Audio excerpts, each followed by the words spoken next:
आपण आज बघणार आहोत इन्व्हर्स मॅट्रिक्स. इन्व्हर्स मॅट्रिक्स म्हणजे काय, बरोबर आहे. आपण 11th बघितलं होतं की स्क्वेअर मॅट्रिक्स म्हणजे काय. स्क्वेअर मॅट्रिक्स म्हणजे काय, असा मॅट्रिक्स की ज्याचे नंबर ऑफ रोज आणि नंबर ऑफ कॉलम्स काय असतात इक्वल, अशा मॅट्रिक्सला आपण म्हटलं होतं स्क्वेअर मॅट्रिक्स, बरोबर आहे. मग आता आपल्याला काढायचं आहे इन्व्हर्स. मग इन्व्हर्स अशा मॅट्रिक्सचा निघतो जो पहिले काय असतो, स्क्वेअर असतो, ठीक आहे. मग नुसता स्क्वेअर, फक्त स्क्वेअर असून चालत नाही, तर अजून तो नॉन सिंग्युलर पाहिजे. दिलेला मॅट्रिक्स हा कसा पाहिजे, पहिल्यांदा तो अगोदर स्क्वेअर पाहिजे. स्क्वेअर असेल तर तो नॉन सिंग्युलर पाहिजे. मग नॉन सिंग्युलर म्हणजे काय, स्क्वेअर म्हणजे लक्षात आलं आहे तुमच्या, स्क्वेअर म्हणजे number of rows equal to number of columns n equal to m, ठीक आहे. मग सिंग्युलर म्हणजे काय, समजा दिलेला एखादा मॅट्रिक्स असेल आणि त्या मॅट्रिक्सचा जर आपण डिटर्मिनंट काढला, समजा आपल्याला मॅट्रिक्स दिला आहे 6 3 8 4, हा जो मॅट्रिक्स दिला आहे, आणि जर या मॅट्रिक्सचा आपण डिटर्मिनंट घेतला म्हणजे 6 3 8 4 या पद्धतीने त्याचा डिटर्मिनंट येईल. आणि हा डिटर्मिनंट जर आपण सॉल्व केला तर बघा काय येतो आहे, 6 × 4 इक्वल टू 24 आणि -8 × 3 इक्वल टू 24, हा येतो आहे 0, बरोबर आहे. याची व्हॅल्यू किती येते, 0. याचा अर्थ हा मॅट्रिक्स जो आहे हा सिंग्युलर आहे. दिलेला मॅट्रिक्स कसा आहे, सिंग्युलर आहे. जर डिटर्मिनंटची व्हॅल्यू 0 येत असेल, दिलेल्या मॅट्रिक्सच्या डिटर्मिनंटची व्हॅल्यू जर 0 येत असेल तर तो मॅट्रिक्स असतो सिंग्युलर, ठीक आहे. म्हणजे आपल्याला काय पाहिजे, तो नॉन 0 आला पाहिजे. ही व्हॅल्यू डिटर्मिनंटची व्हॅल्यू काय आली पाहिजे, अदर दॅन 0. मग ते निगेटिव्ह येऊ किंवा पॉझिटिव्ह येऊ, ठीक आहे. अशा मॅट्रिक्सला आपण म्हणणार नॉन सिंग्युलर मॅट्रिक्स, ठीक आहे. म्हणजे आपल्याला स्क्वेअर पाहिजे, नंतर तो काय पाहिजे, नॉन सिंग्युलर पाहिजे. असा जर असेल तर आपल्याला त्या मॅट्रिक्सचा इन्व्हर्स भेटतो. मग इन्व्हर्स म्हणजे काय, समजा आपल्याला कुठलाही एक मॅट्रिक्स दिला आहे ए, ठीक आहे. हा स्क्वेअर पण आहे आणि नॉन सिंग्युलरसुद्धा आहे, ठीक आहे. तर आपल्याला एक मॅट्रिक्स बी असा भेटतो, ठीक आहे. असा भेटतो किंवा असा एक्झिस्ट होतो की ज्याची डायमेन्शन, ठीक आहे, ज्याची डायमेन्शन ही कोणाच्या इक्वल असते, बीच्या, ठीक आहे. त्याची डायमेन्शन इक्वल टू असते बी.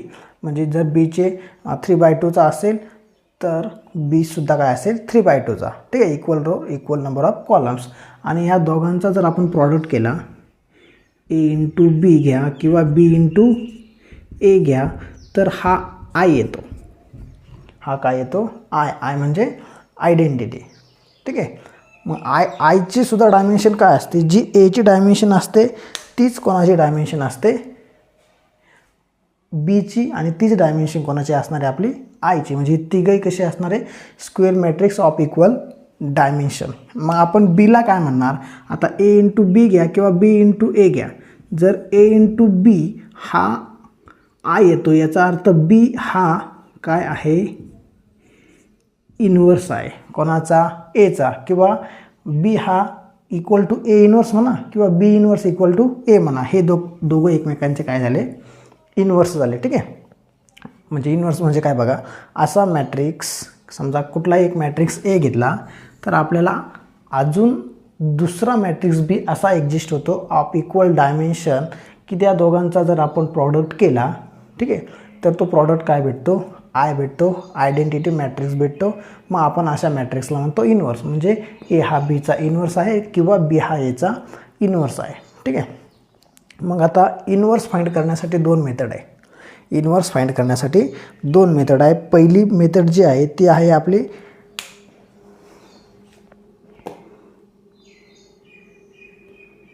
एलिमेंटरी ट्रान्सफॉर्मेशन, ठीक आहे. पहिली मेथड जी आहे ती आहे एलिमेंटरी ट्रान्सफॉर्मेशन.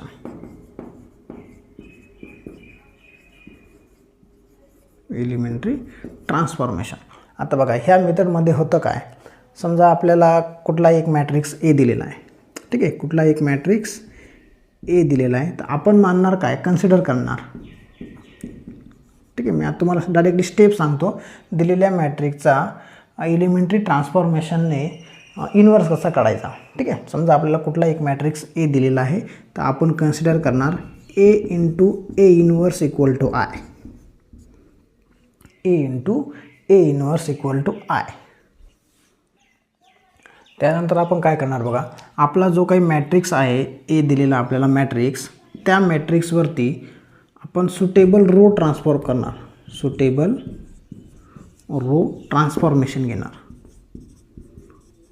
कशासाठी?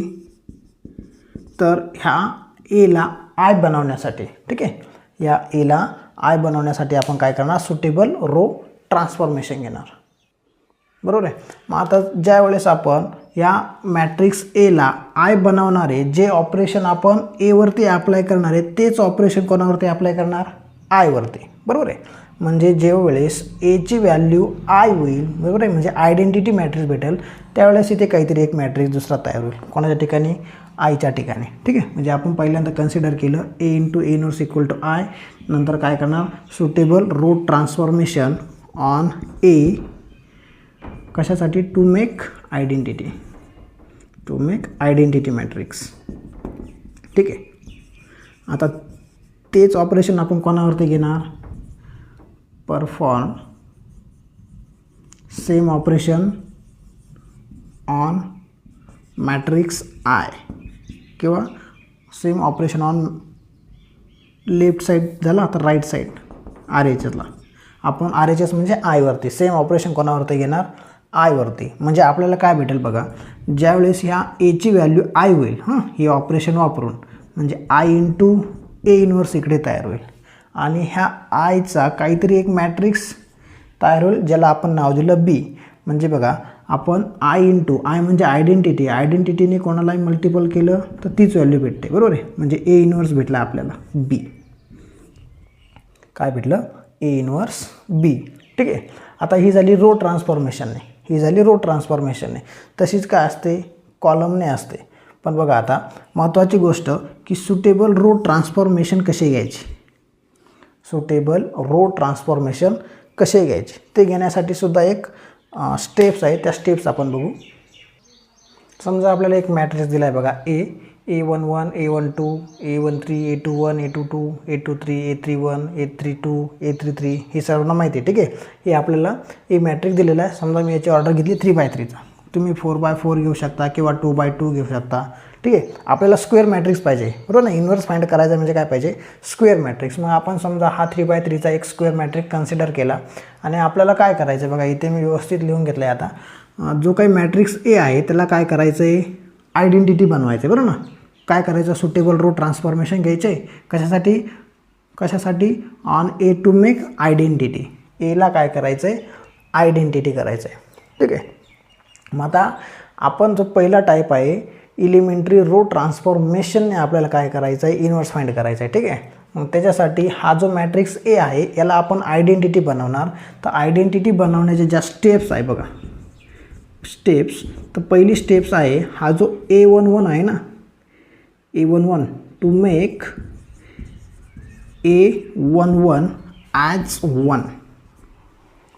A11ला काय बनवायचं, 1 बनवायचं. ही पहिली स्टेप. नंतर दुसऱ्या स्टेपला काय करायचं, मेक काय A21 अँड A31 ॲज 0. आता हा 0 बनवण्यासाठी उपयोग कोणाचा करायचा, याचा. पहिल्यांदा A11 घ्यायचा ॲज 1 आणि मग सुटेबल रो ट्रान्सफॉर्मेशन घेऊन A21 आणि A31ला काय बनवायचं, 0 बनवायचं. त्यानंतर काय करायचं, जो आपला A22 आहे याला काय करायचं, A22ला 1 बनवायचं. ठीक आहे. A22ला काय बनवायचं, 1. ठीक आहे. टू मेक म्हणा किंवा रिड्यूस म्हणा. ठीक आहे. Reduce A22 as 1. A22ला काय करा, 1 करा. आता ही झाली तिसरी स्टेप. A22ला तुम्ही 0 बनवलं की त्यानंतर A12 आणि A32ला काय करणार तुम्ही, 0. रिड्यूस A12 अँड A32 काय करणार, त्याला ॲज अ 0 रिड्यूस करणार. ठीक आहे. ही झाली चौथी स्टेप. त्याच्यानंतर पाचव्या स्टेपला काय करणार, हा जो आहे तुमचा थोडक्यात डायगोनल, बरं का. थोडक्यात काय, डायगोनल. आपण डायगोनलला 1 बनवतो बघा. पहिल्यांदा A11ला 1 बनवलं, नंतर A22ला 1 बनवलं आणि नंतर A33ला काय बनवणार, 1. Reduce A33 as 1. ठीक आहे, A33ला काय बनवणार 1. आणि मग आपली शेवटची स्टेप असणार आहे रिड्यूस किंवा टू मेक कोणाला A13 आणि A23ला A13 अँड A23 ॲज 0. ठीक आहे, यांना दोघांना काय करणार 0. म्हणजे काय झाला, आपला जो मॅट्रिक्स ए होता तो काय झाला आयडेंटिटी. ठीक आहे, लक्षात येतं काय केलं, पहिल्यांदा A11ला 0 बनवलं, त्यानंतर हे A11ला 1 बनवलं, त्यानंतर हे दोन्ही एलिमेंट काय बनवणार 0. नंतर पुढे काय करणार A22ला 1 बनवणार आणि त्यानंतर A12 आणि A32ला काय बनवणार 0. नंतर काय करणार A33ला 1 बनवणार आणि त्यानंतर A13 आणि A23ला काय बनवणार 0. ठीक आहे, हे असणार आहे आपलं सुटेबल स्टेप्स कशासाठी टू मेक ए काय आयडेंटिटी. आता हे ऑपरेशन ज्यावेळेस आपण एवरती करत असणार त्याच वेळेस ते ऑपरेशन सेम ऑपरेशन कोणावरती करणार आयवरती. ठीक आहे, मग आयवरती ऑपरेशन केल्यानंतर ह्या एचा काय झाला आय झाला. ठीक आहे, ए इनवर जो होता तो ॲज इट इज आला आणि आयवरती ऑपरेशन करत असल्यामुळे त्याचा कन्वर्जन आपण झालं बीमध्ये. कन्वर्जन कशा झालं बी, आणि मग तोच बी म्हणजे काय आपला या दिलेल्या मॅट्रिक्सचा इन्व्हर्स. ठीक आहे, आता बघा सर्वात प्रथम काय करणार आपण इन्व्हर्स काढायचं म्हणजे काय करणार, समजा हा मॅट्रिक्स आपल्याला दिलेला आहे, या मॅट्रिक्सचा आपण डिटर्मिनंट काढणार. ठीक आहे, काय करणार पहिल्यांदा डिटर्मिनंट, आणि तो डिटर्मिनंट काय पाहिजे नॉन झिरो. बरोबर आहे, नॉन झिरो. तो जर नॉट इक्वल टू 0 असेल तर या डिटर्मिनंटचा काय भेटणार आहे इन्व्हर्स. तो इक्वल टू जर 0 आला तर इन्व्हर्स भेटणार नाही. ठीक आहे, त्यानंतर आपल्याला हे कन्सिडर करणार आणि या पद्धतीने आपण दिलेल्या मॅट्रिक्सचा इन्व्हर्स फाइंड करणार. ठीक आहे, ही होती आपली इलिमेंटरी रो ट्रान्सफॉर्मेशन मेथड. कोणती होती इलिमेंटरी रो ट्रान्सफॉर्मेशन मेथड. त्यानंतर बघा सेकंड आहे to find A inverse by column transformation. ठीक आहे, कॉलम ट्रान्सफॉर्मेशनने जर आपल्याला इन्व्हर्स फाइंड करायचं असेल तर आपण कन्सिडर काय करणार A inverse into A equal to I. ठीक आहे, कॉलमसाठी ए इन्व्हर्स अगोदर आहे, रोसाठी ए इन्व्हर्स नंतर आहे. आपण बघितलं कॉलमसाठी ए इन्व्हर्स अगोदर आहे, नंतर ए आणि इक्वल टू काय आय. आता इथे काय करणार ऑपरेशन कोणावरती करणार एवरती. काय ऑपरेशन करणार कॉलम ट्रान्सफॉर्मेशनचे. ठीक आहे, कोणते ऑपरेशन करणार कॉलम ट्रान्सफॉर्मेशनचे. आणि कशासाठी तर हा ए जो आहे त्याला काय बनवायचं आहे आयडेंटिटी. मग असे सुटेबल कॉलम ट्रान्सफॉर्मेशन घ्यायचे की ज्यांचा यूज करून हा ए जो मॅट्रिक्स आहे तो काय होईल आयडेंटिटी. मग ह्या एला आयडेंटिटी बनवण्यासाठी जे ऑपरेशन आपण घेणार आहोत तेच ऑपरेशन कोणावरती घेणार आयवरती सुद्धा. ठीक आहे, तेच ऑपरेशन कोणावरती घेणार आयवरती. मग काय होणार हा जो ए आहे हा आयडेंटिटी झाला. ठीक आहे, विथ सुटेबल कॉलम ट्रान्सफॉर्मेशनने हा ए झाला आयडेंटिटी. बघा या पद्धतीने म्हणजे A inverse into I equal to B. हा बी कसा आला तर आपण जे ऑपरेशन एवरती घेतले तेच कोणावरती घेतले आयवरती, म्हणजे आय चेंज झाला त्याला आपण म्हटलं बी. ठीक आहे, मग ए इन्व्हर्स इंटू आय म्हणजे ए इन्व्हर्स आणि ए इन्व्हर्स इक्वल टू आला बी. म्हणजे हा बी मॅट्रिक्स आपल्याला भेटला इन्व्हर्स कोणाचा तर दिलेल्या मॅट्रिक्स एचा. ठीक आहे, मग आता ह्या एला कॉलम ट्रान्सफॉर्मेशन वापरून आयडेंटिटी कसं बनवायचं दिलेल्या मॅट्रिक्स एला विथ सुटेबल कॉलम ट्रान्सफॉर्मेशन वापरून आयडेंटिटी कसं बनवायचं. जसं आपण रोजचं बघितलं तसंच कॉलमच्या पण स्टेप्स आहे. ठीक आहे, तसंच कॉलमच्या पण स्टेप्स आहे. तर पहिली स्टेप आहे बघा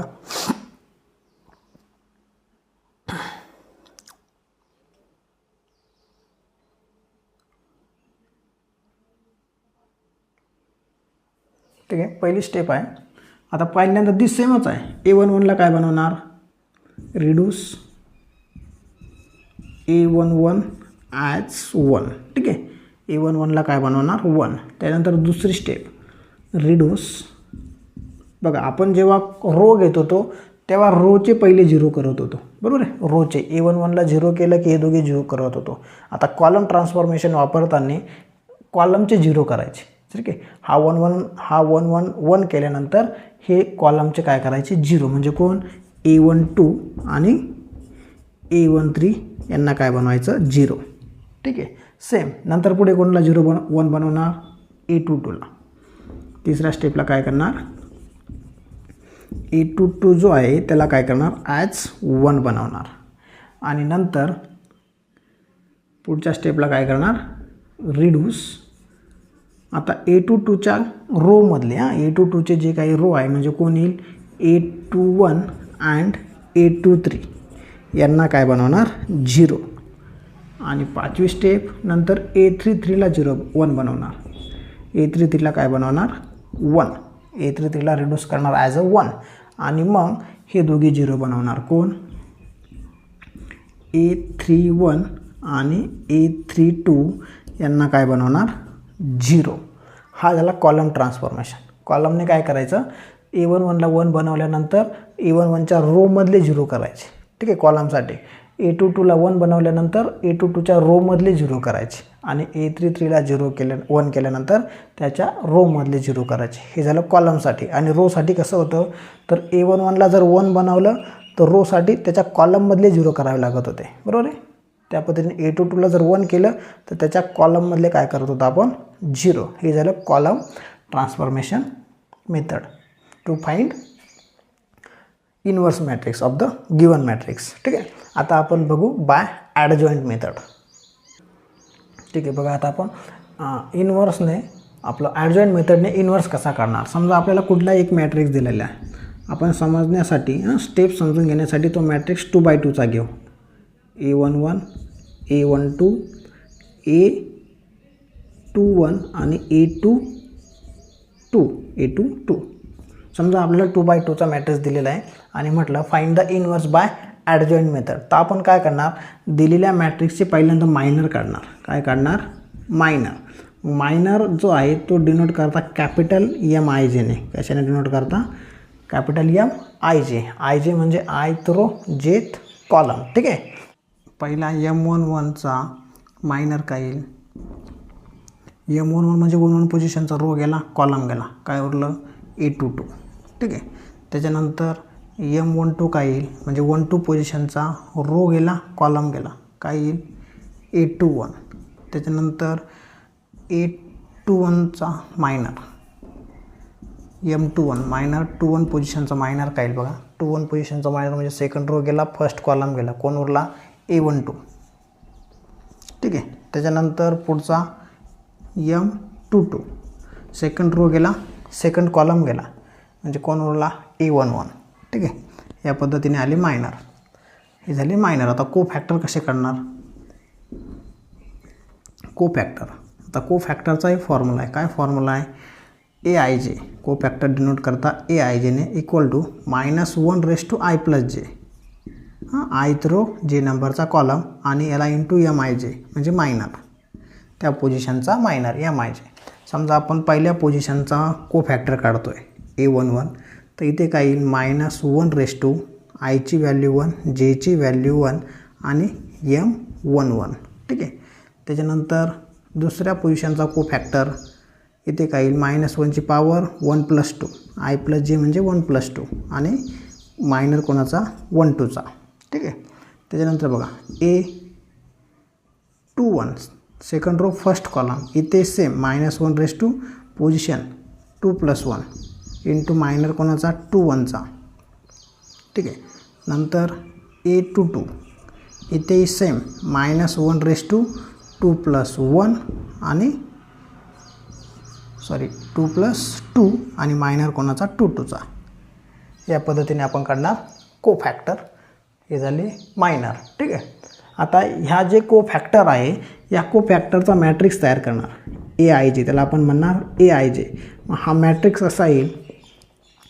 कसा येईल या हे ज्या व्हॅल्यू ज्या भेटतील आपल्याला याचा आपण काय करणार इथे मॅट्रिक्स म्हणजे थोडक्यात असा येईल तो A11 A12 A21 आणि A22. हा झाला को फॅक्टरचा मॅट्रिक्स. ठीक आहे. आता हा जो काही मॅट्रिक्स भेटेल याचा आपण ट्रान्सपोज घेणार.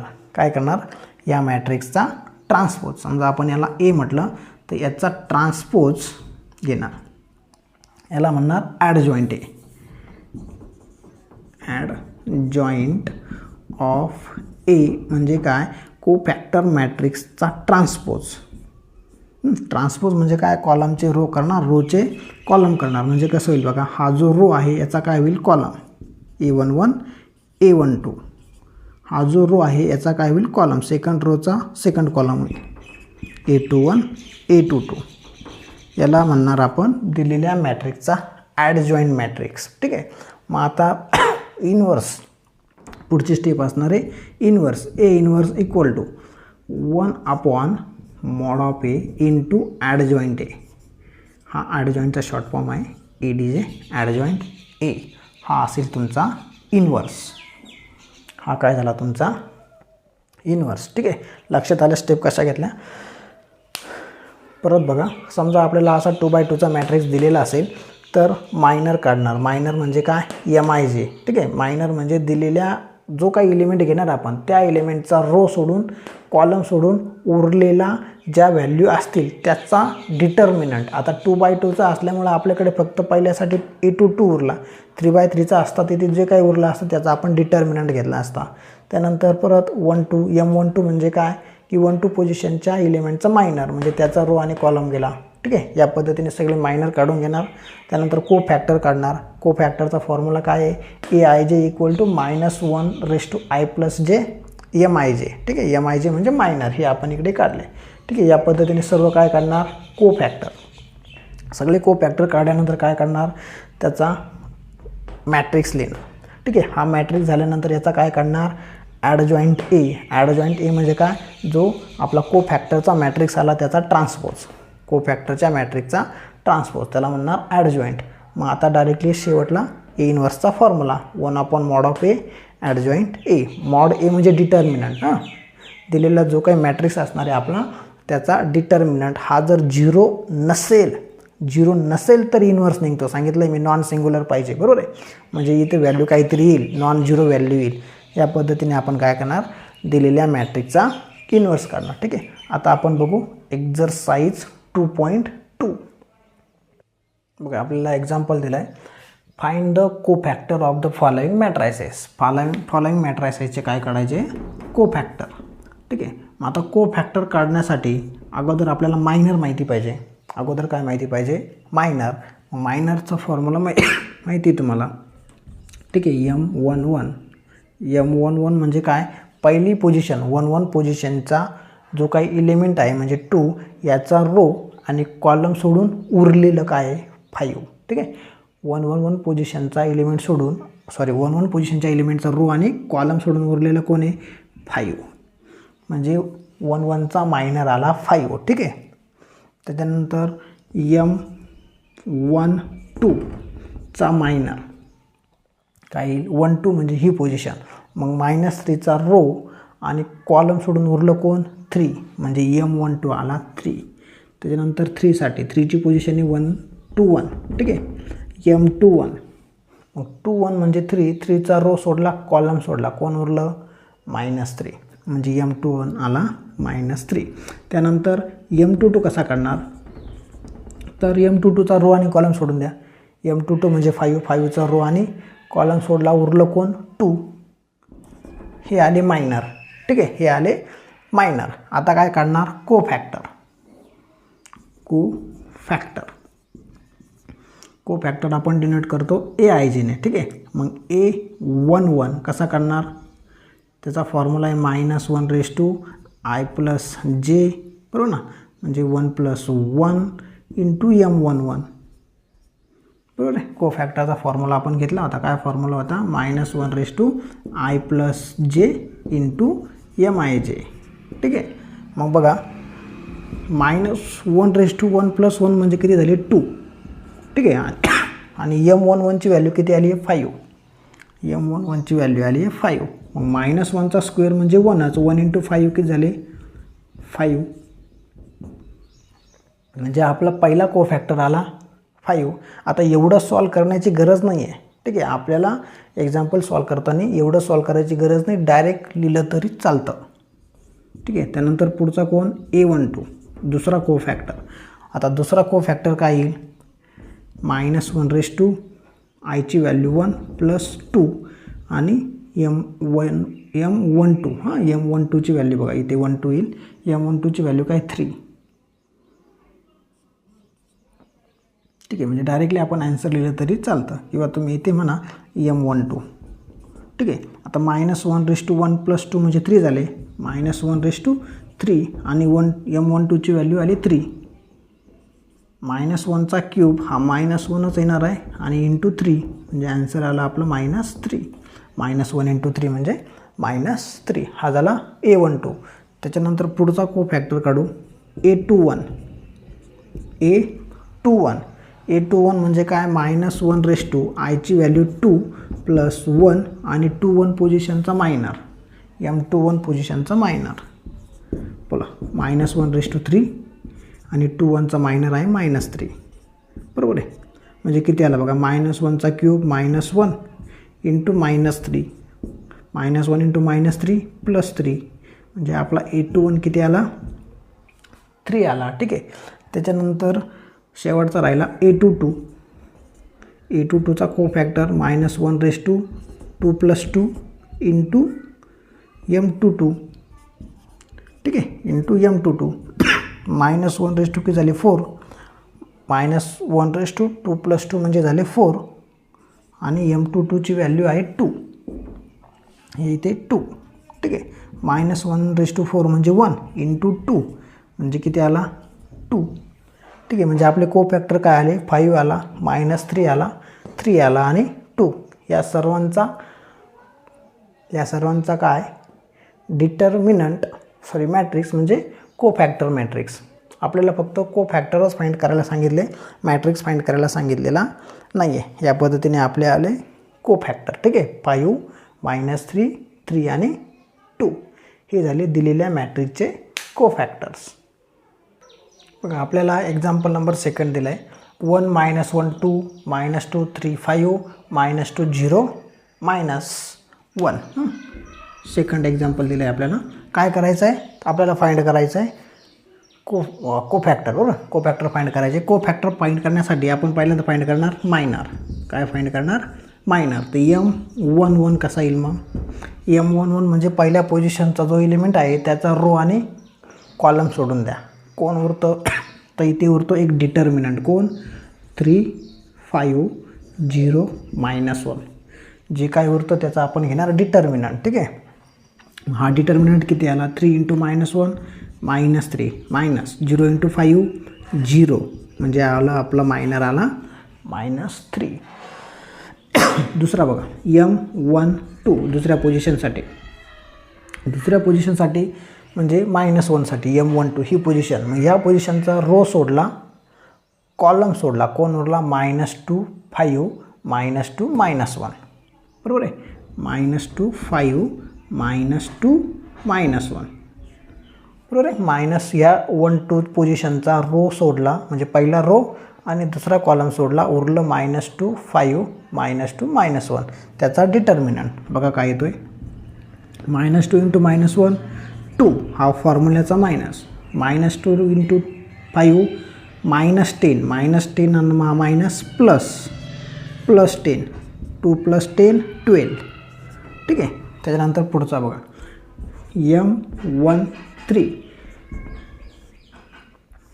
M13 म्हणजे हा 2. बरोबर. M13 म्हणजे ही पोझिशन. या पोझिशनचा काय सोडणार, रो सोडणार, कॉलम सोडणार, उरलं कोण -2 3 -2 0. बरोबर आहे. पहिला रो तिसरा कॉलम गेला. 1 3 म्हणजे पहिला रो थर्ड कॉलम म्हणजे उरलं कोण -2 3 -2 0. बघा काय येतं आहे, -2 × 0 0 हा फॉर्म्युल्याचा मायनस, -2 × 3 -6 आणि हा मायनस म्हणजे +6 म्हणजे आपलं मायनर आला 6. ठीक आहे. नंतर पुढचा मायनर बघा आता सेकंड रो फर्स्ट कॉलम. ठीक आहे. M21 हा सेकंड रो फर्स्ट कॉलम घ्या. सेकंड रो गेला आणि फर्स्ट कॉलम गेला. 2 म्हणजे सेकंड रो, 1 म्हणजे फर्स्ट कॉलम.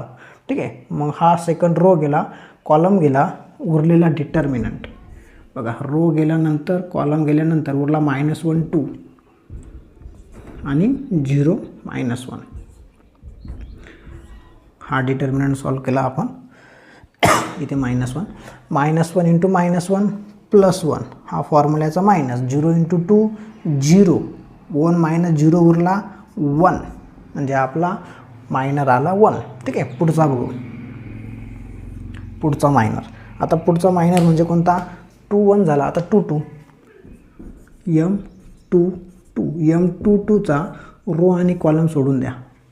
हा 2 2 याचा सेकंड रो सेकंड कॉलम गेला. ठीक आहे, सेकंड रो सेकंड कॉलम गेला म्हणजे उरला कोण? 1 2 -2 -1. सेकंड रो आणि सेकंड कॉलम गेल्यानंतर जे उरलं ते लिहिणार आपण. ठीक आहे, आता हा मॅट्रिक्स डिटर्मिनंट सॉल्व करा. 1 × -1 -1 हा फॉर्म्युल्याचा मायनस. -2 × 2 -4 आणि हा मायनस म्हणजे प्लस. आन्सर आलं 3. ठीक आहे, म्हणजे आपला मायनर आला 2 2. त्याच्यानंतर पुढचा minor M23 second row third column cancel. Second row third column cancel. उरलं कोण? 1 -1 -2 आणि 0. 1 -1 -2 आणि 0 हा उरला. आता याचा डिटर्मिनंट बघा काय येतो आहे. 1 × 0 0 हा फॉर्म्युल्याचा मायनस. -2 -1 +2. ठीक आहे, 0 -2 म्हणजे -2. त्यानंतर पुढचा मायनर 3 1. M23 नंतर पुढची पोझिशन म्हणजे 3 1 ही position. Third row first column. -2चा रो गेला कॉलम गेला. ठीक आहे, -2चा रो गेला कॉलम गेला. उरला कोण? 1 -1 -2 3. त्याचा डिटर्मिनंट 1 -1 -2 3 या पद्धतीने. ठीक आहे, बघा डिटर्मिनंट सॉल्व केला. 1 × 3 3 मायनस -2 × -1 +2. ठीक आहे, 3 -2 म्हणजे 1. नंतर पुढचा मायनर 3 2 म्हणजे थर्ड रो सेकंड कॉलम. ठीक आहे, म्हणजे 0चा रो गेला 0चा कॉलम गेला. उरलं कोण? 1 2 -2 5. 1 2 -2 5. ठीक आहे, आता हा डिटर्मिनंट सॉल्व करा. 1 × 5 5 हा फॉर्म्युल्याचा मायनस. -2 +2 -4 -4 आणि हा मायनस झाला प्लस = 9. ठीक आहे, आणि लास्ट मायनर M33 शेवटच्या कॉलमचा मायनर. बघा शेवटच्या एलिमेंटचा मायनर म्हणजे 1चा मायनर. -1चा मायनर. -1चा रो गेला कॉलम गेला. उरलं कोण? 1 -1 -2 3. 1 -1 -2 3 याचा डिटर्मिनंट सॉल्व केला आपण. 1 × 3 झाला 3. फॉर्म्युल्याचा मायनस. -2 × -1 +2 उरले 1. ठीक आहे, हे झाले आपले सर्व मायनर. आता आपण फाइंड करणार आहोत एक मिनटं. इथे बघा आपली थोडीशी मिस्टेक झालेली आहे. 3 1 साठी म्हणजे थर्ड रो फर्स्ट कॉलम. हा थर्ड रो आणि फर्स्ट कॉलम गेला तर उरलं कोण? इथे बघा हे चुकलं आपलं. उरलं कोण? -1 2 3 आणि 5. बघा काय येतं आहे. -1 × 5 -5 आणि 3 × 2 6 म्हणजे किती झाली? -11. ठीक आहे, M31 आला -11. हे आले आपले सर्व मायनस. आता बघायचं आहे आपल्याला कोफॅक्टर.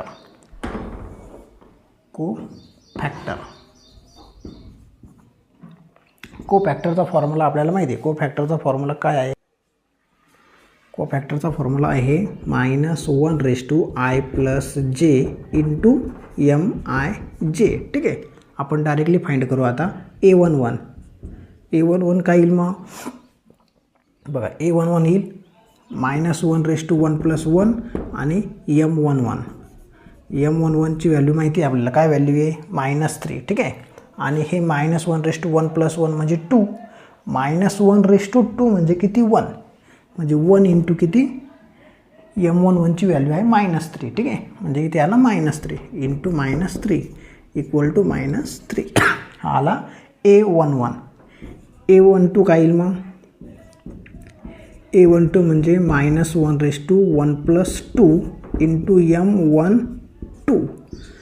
-1/1 + 2 म्हणजे किती झाली? 1 + 2 म्हणजे 3 आणि -1ची पॉवर जर 3 असेल तर तो येतो -1. बरोबर ना? ही माहिती पाहिजे तुम्हाला. -1ची पॉवर जर ऑड असेल तर येणार -1 आणि -1ची पॉवर जर इवन असेल तर व्हॅल्यू येणार 1. ठीक आहे, बघा इथं मग 1 + 3 हा ऑड नंबर आहे म्हणजे येणार -1. ठीक आहे, म्हणजे -1 इंटू M12ची व्हॅल्यू आहे 12 इंटू 12 इंटू -1 -12.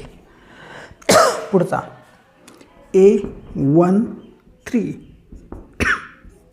-1 + 3 into M13. ठीक आहे, आता 1 + 3 म्हणजे की झाला 4, सम आली, इवन ऑडिशन आली म्हणजे -1 इवन म्हणजे 1 आणि M13ची व्हॅल्यू बघा काय 6. 1 इंटू 6 म्हणजे आपला आन्सर आला 6. ठीक आहे, पुढचा आहे A13 झाला. आता A21 पोझिशन. ठीक आहे, पोझिशन घेणार 21 -1 2 + 1 सेकंड कॉलम चालू झाला. आता 21 म्हणजे 21 2 2 2 3 अशी पोझिशन आपण घेणार आहे. 21साठी काय येणार मग M21. बघा पॉवर 2 + 1 आहे, पॉवर आली ऑड, मग ऑड असेल तर -1 आणि M21ची व्हॅल्यू काय बघा, M21ची व्हॅल्यू आहे 1 इंटू 1 -1 इंटू 1 येणार 1. ठीक आहे, पुढचा A22ची बघा -1 2 + 2. आता 2 + 2 हा इवन येणार आहे बरोबर आहे इंटू M22. 2 + 2 इवन आहे म्हणून -1 इवन काय येणार 1 आणि M22ची व्हॅल्यू आहे 3 इंटू 3 म्हणजे आपला आलं 3. त्यानंतर A23 -1 2 + 3 into M23. Power odd आहे म्हणजे येणार -1 बरोबर आहे, हा -1 इंटू M23ची व्हॅल्यू बघा किती -2. -1 इंटू -2 म्हणजे +2. ठीक आहे, नंतर पुढचा A31 पुढची पोझिशन आहे 31. तर 31साठी काय येईल बघा, 31साठी -1 3 + 1. ठीक आहे, आणि M31 3 + 1 इवन आहे म्हणून -1 इवन म्हणजे 1 येईल आणि M31ची व्हॅल्यू बघा किती आहे -11 इंटू -11 किती आला -11. पुढचा आहे पुढची पोझिशन A32. कोफॅक्टर येणार A32चा -1 3 + 2 3 + 2 5 येतो आहे म्हणजे ऑड येतो आहे. ठीक आहे, आणि पोझिशन मायनर आहे 32चा -1 ऑड म्हणजे -1 आणि 32ची बघा काय व्हॅल्यू आली आहे 9 इंटू 9 म्हणजे किती झाली -9. पुढचा 33साठी काय येईल बघा -1 3 + 3 आणि मायनर कोणता M33 बघा -1 3 + 3 इवन आहे म्हणजे 1 येणार आणि M33ची व्हॅल्यू आहे 1च 1 इंटू 1 येणार म्हणजे आपले मायनर काय आले बघा सॉरी कोफॅक्टर काय आले. पहिला आला -3 -12 6 1 3 2 -11 -9 आणि 1. आपल्याला इन्व्हर्स काढताना याचा मॅट्रिक्स सांगितला आहे बरोबर ना, कोफॅक्टरचा मॅट्रिक्स म्हणजे आपण काय करणार हे जे सर्व दिले ना याचा मॅट्रिक्स काढणार. इथे गरज नाही आहे पण सांगतो मॅट्रिक्स कसा येईल बघा. आता पहिला A11 पोझिशन आहे बरोबर ना, 1 पोझिशनला कोण आहे -3. नंतर 1 2 पोझिशनला किती आला -12 ही 1 2 पोझिशन. नंतर 1 3 पोझिशन म्हणजे फर्स्ट रो थर्ड कॉलम काय आला 6. ठीक आहे, त्याच्यानंतर A21 म्हणजे सेकंड रो फर्स्ट कॉलम किती आला 1 हा सेकंड रो फर्स्ट कॉलम 1. नंतर सेकंड रो सेकंड कॉलम म्हणजे किती 3. पुढे सेकंड रो थर्ड कॉलम किती आला 2. पुढे थर्ड रो फर्स्ट कॉलम किती आला -11. पुढे थर्ड रो सेकंड कॉलम किती आला 9 आणि लास्टला 1. याला आपण म्हणणार कोफॅक्टर मॅट्रिक्स. ठीक आहे, या मॅट्रिक्सला म्हणणार कोफॅक्टर मॅट्रिक्स. इथे बघा, इथे एक मिस्टेक झाली. -1 × 1 किती येणार? -1. 8 to 1 इथे काय येईल? 2 1 म्हणजे इथे येईल -1. ओके. आणि हा -1 × 9 -9 इथे येईल -9. या पद्धतीने आपण आज बघितलं की दिलेल्या मॅट्रिक्सचा इन्व्हर्स कसा काढायचा. ठीक आहे. अजून आपण इन्व्हर्स काढलेला नाही आहे. आपण फक्त काय काढलं? कोफॅक्टर मॅट्रिक्स. आणि कोफॅक्टरच्या पुढची स्टेप काय होती? इन्व्हर्स. बरोबर ना? इन्व्हर्स म्हणजेच काय? बाय रो ट्रान्सफॉर्मेशन किंवा कॉलम ट्रान्सफॉर्मेशनने 1/mod of A × adjoint A. ठीक आहे. आता बघा, आपण फाइंड कुठपर्यंत केलं? जवळपास आपण कोफॅक्टरपर्यंत फाइंड केलं. मग आता कोफॅक्टर म्हणजेच काय? ठीक आहे. कोफॅक्टर म्हणजे हा आला. आणि ॲडजॉइंट ए म्हणजे काय? हे दिलेल्या हा जो मॅट्रिक्स आहे कोफॅक्टर याचा ट्रान्सपोज. याचा काय? ट्रान्सपोज. म्हणजे आपण काय करणार? रोचे कॉलम, कॉलमचे रो, त्याला म्हणणार ॲडजॉइंट ए. म्हणजे आपलं नेक्स्ट असणार काय? ए इन्व्हर्स. ते आपण बघू नेक्स्ट लेक्चरला.